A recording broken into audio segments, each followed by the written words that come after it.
In terms of in terms of the varieties that you've got today, there's Zin that was planted in 1911 that's still there.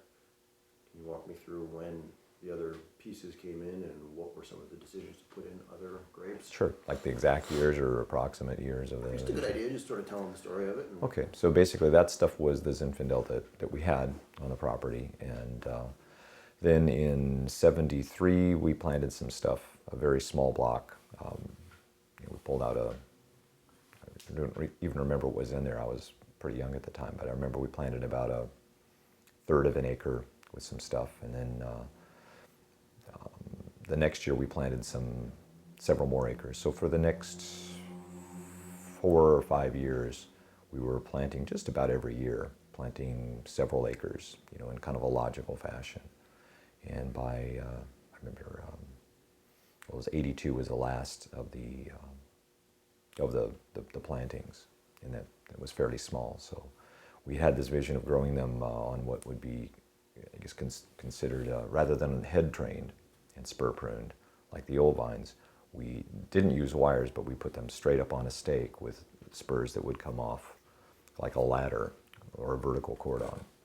And that way we could crosswork it. We could go in 2 different directions, and there was very little weeds to hoe away from the edges, from around the edges of the vine.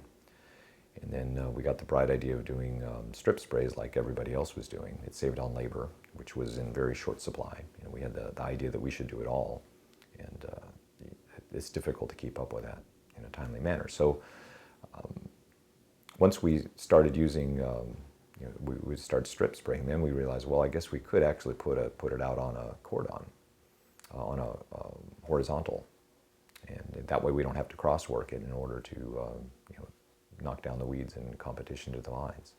So then there was a gradual conversion of these things, which meant putting the wires and things out, and then laying canes out, which would then become the cordons, cutting off all of the other stuff, and then just redirecting the growth. So for the Zinfandel vines, those were essentially all retrained. So it was like establishing the vines twice. So now you've got Zin on the property at that point, and is that the beginning of the Cab? The Cabernet came a little later. Actually, we planted some Chenin Blanc in '82 for a large winery wanted some. And ironically, about the time they came into production, they no longer wanted that variety. So at the time I was working at another winery, working a winery up further north, and we had been working with some Chardonnay, which seemed to be more marketable at the time. And that property reminded me very much of my family's place, the lay of the land. It was up in a bench.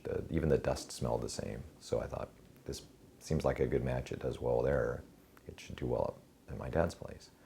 So I connected my dad and that grower. They agreed to give my dad some budwood. He went up and got the budwood, and we converted the Chenin Blanc then to Chardonnay.